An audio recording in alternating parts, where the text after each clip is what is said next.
Trump బాబాయ్ తీసుకునేటటువంటి డెసిషన్లో ఎవరికి కూడా అర్థం కాదు భయ్య.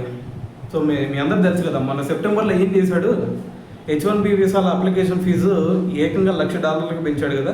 అంతకుముందు ఎంత ఉండేది, మహా అయితే ఒక $2,000 లేదంటే ఒక $5,000, సో ఆ మధ్యలో ఉండేది. కానీ ట్రంప్ బాబాయ్ వచ్చి సెప్టెంబర్లో ఏకంగా దాన్ని $1,00,000 తీసుకెళ్ళాడు. సో మరి $1,00,000 తీసుకెళ్ళిన తర్వాత మరి అక్కడ ఉన్నటువంటి కోర్టులు ఊరుకుంటాయా? ఈరోజు ఫెడరల్ కోర్టు ఏం చెప్పిందో తెలుసా, ఒరే స్వామి, ఈ టారిఫ్లు వేయడం కానీ లేదు అంటే ఇది $1,00,000 పెంచడం కానీ ఈ వీసాలకు సంబంధించి ఇదంతా నీ పని కాదు కదా. ఇదంతా కూడా ఎవరు చూసుకోవాలి? పార్లమెంట్ చూసుకోవాలి.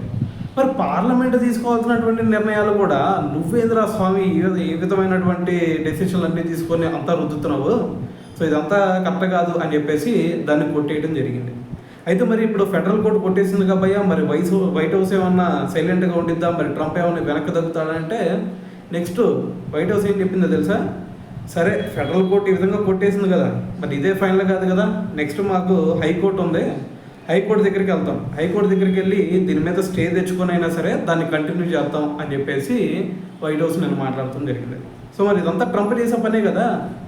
అయితే మరి ఇది ట్రంప్ ఇదంతా ఎందుకు చేస్తున్నాడు భయ్యా? అసలు మళ్ళీ ఇక్కడ ఫెడరల్ కోర్టు కొట్టేస్తే మళ్ళీ హైకోర్టుకి వెళ్ళి స్టే తెచ్చుకొని మళ్ళీ దాన్ని ఎందుకు కంటిన్యూ చేయాలనుకుంటున్నాడు అంటే, ట్రంప్ చెప్పేటటువంటి రీజన్ ఏంది, అక్కడ ఉన్నటువంటి ఇప్పుడు మన దేశం నుంచి వెళ్తారు, మన దేశం నుంచి అమెరికా వెళ్ళే వాళ్ళు కొంచెం తక్కువ అమౌంట్కే పనిచేస్తూ ఉంటారు. సో అలా కాకుండా అక్కడ ఉన్న వాళ్ళని కనుక తీసుకుంటే అక్కడ ఉన్నటువంటి కంపెనీలకి లాస్, ఎందుకంటే వాళ్ళకి ఎక్కువ అమౌంట్ పే చేయాల్సి ఉంటుంది.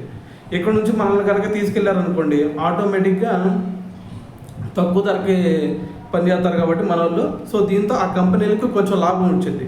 సో ఆ విధంగా కంపెనీలు ఆలోచిస్తూ ఉంటే ఇప్పుడు ట్రంప్ ఏమంటాడు, లేదు అట్ట కాదు, మా దేశం నుంచే మీరు ఏది మా దేశంలోనే కంపెనీలు పెట్టారు కాబట్టి మా దేశంలో ఉన్నటువంటి ప్రజల్ని వర్క్లోకి తీసుకోండి, అంతేగాని మీరు ఎక్కడి నుంచో బయట నుంచి తీసుకొచ్చుకుంటారంటే ఎలాగా అని చెప్పేసి ట్రంప్ వాదిస్తూ ఉంటాడు అనమాట.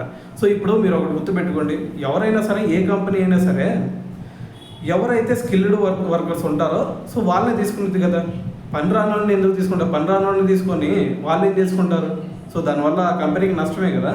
సో అందుకని చెప్పేసి ఆ పెద్ద పెద్ద కంపెనీలన్నీ ఏం చేస్తాయి, వేరే దేశాల్లో అయినా సరే ఓకే మనకి ఉపయోగపడే వాళ్ళు ఎవరైనా ఉంటే తీసుకున్నారు అని చెప్పేసి ఎవరైనా అదే కదా, నువ్వైనా నేనైనా అదే కదా ఆలోచించేది. సో మరి ఇప్పుడు అమెరికాలో ఉన్నటువంటి పెద్ద పెద్ద కంపెనీలు ఈ విధంగా ఆలోచిస్తూ ఉంటే ట్రంప్ ఏమంటాడు, అలా చేయడానికి వీల్లేదు అని చెప్పేసి ఈ విధమైనటువంటి చిక్కులు పెట్టాడు.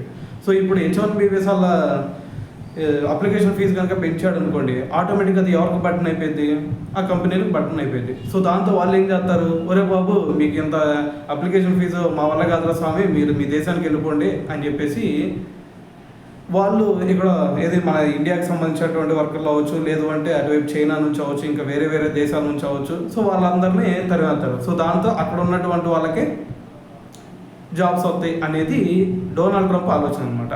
సో మరి కంపెనీలు ఏం ఆలోచిస్తాయి, వాళ్ళకి సరైన సరిగ్గా పనిచేసే వాళ్ళు కావాలి. సరిగ్గా పనిచేసే వాళ్ళు ఎక్కడ దొరుకుతారు? మన ఇండియా లాంటి దేశాలే కదా. సో మనం తలుచుకుంటే ఏదైనా సరే ఇండియా యొక్క గ్రేట్నెస్ ఏంది అనేది మనందరూ తెలిసిందే. సో అది డొనాల్డ్ ట్రంప్కి కూడా తెలుసు. అందుకని చెప్పేసి సో ఇటువంటి చర్యలు చేస్తూ ఉన్నాడు అనమాట. సో దీని వెనకమాల ఒకటని కాదు, ఇంకా చాలా ఉంటాయి. సో ఆ టారిఫ్లు కావచ్చు, లేదు అంటే రష్యా దగ్గర నుంచి ట్రంప్ చెప్పాడని చెప్పేసి మనం వినకుండా ఇంకా ఆయిల్ కొనుగోలు చేస్తున్నాం అని చెప్పేసి అదొక రచ్చ అవ్వచ్చు, లేదంటే వాళ్ళ నెయ్యి, లేదంటే పెరుగు, పాల ప్రోడక్ట్స్ ఇవన్నీ ఉన్నాయి కదా, అవన్నీ కూడా ఏడమ్ముకుంటా అంటాడు. సో దానికి మనం అంగీకరించలేదు. సో మరి ఆ కోపం కూడా కొంచెం పెట్టుకుంటాడు. సో ఇవన్నీ కలయికతో ఇప్పుడు ఆ కంపెనీల మీద పడ్డాడు అనమాట. సో చూద్దాం మరి రేపు హైకోర్టుకి వెళ్తామని చెప్పేసి అంటున్నారు కదా, హైకోర్టుకి వెళ్ళిన తర్వాత మరి అక్కడ హైకోర్టు మళ్ళీ మొట్టికాయలు వేసిద్దా లేదంటే స్టే ఇచ్చిద్దా అనేది చూడాల్సి ఉంది.